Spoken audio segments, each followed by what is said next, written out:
Welcome to the trenches, where going over the top meant going down. Picture this, it's 1914.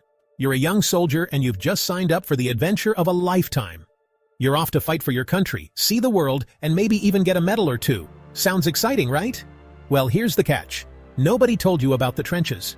Imagine a giant muddy ditch, stretching for miles and miles. It's filled with rainwater, rats the size of small dogs, and the occasional enemy soldier trying to shoot you. Welcome to World War I, where the adventure is real, the coffee is terrible, and the only thing going over the top is your sanity. Let's dig in, shall we? But seriously, trench warfare was a defining feature of the First World War, and it's a story of mud, misery, and surprisingly resilient human beings. Digging in. Why trenches anyway? So, why trenches? Why not just, fight in a field like normal people? Well, blame it on the machine gun. These newfangled weapons could mow down soldiers faster than you could say charge. Armies needed a way to protect themselves, and digging into the ground seemed like a bright idea at the time. Little did they know they were creating the world's most uncomfortable and dangerous dormitory system. Trenches weren't just random holes in the ground. Oh no, these were feats of engineering. Sort of. There were frontline trenches, support trenches, communication trenches, a whole underground city designed to make life miserable for the folks on the other side. Trench living. A room with a view of mud and barbed wire.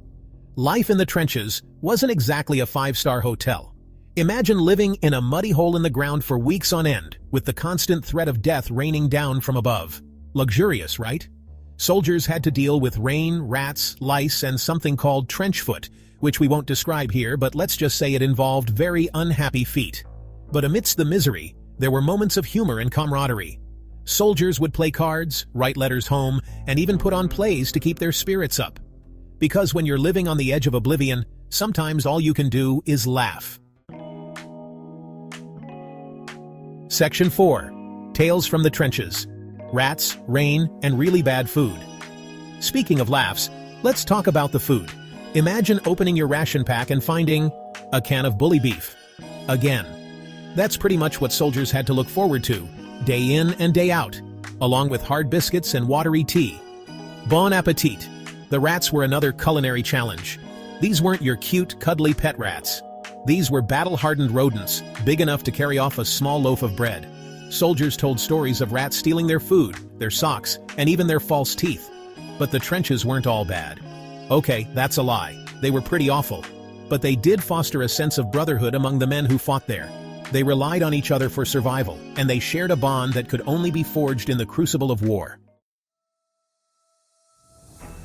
Section 5. The Legacy of Mud. How trenches changed warfare forever.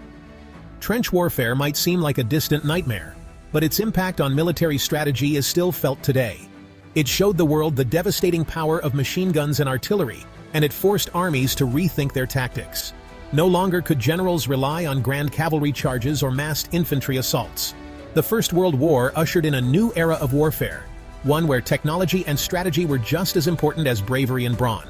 Trench warfare was a brutal, muddy, and often absurd chapter in human history. But it's a chapter we shouldn't forget, because it reminds us of the human cost of conflict and the resilience of the human spirit.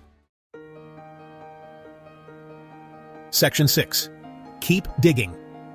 So there you have it, a crash course in trench warfare. If you're interested in learning more about this fascinating and horrifying period of history, be sure to check out the plethora of books, documentaries, and websites dedicated to World War I. Just don't blame us if you start having nightmares about rats and bully beef.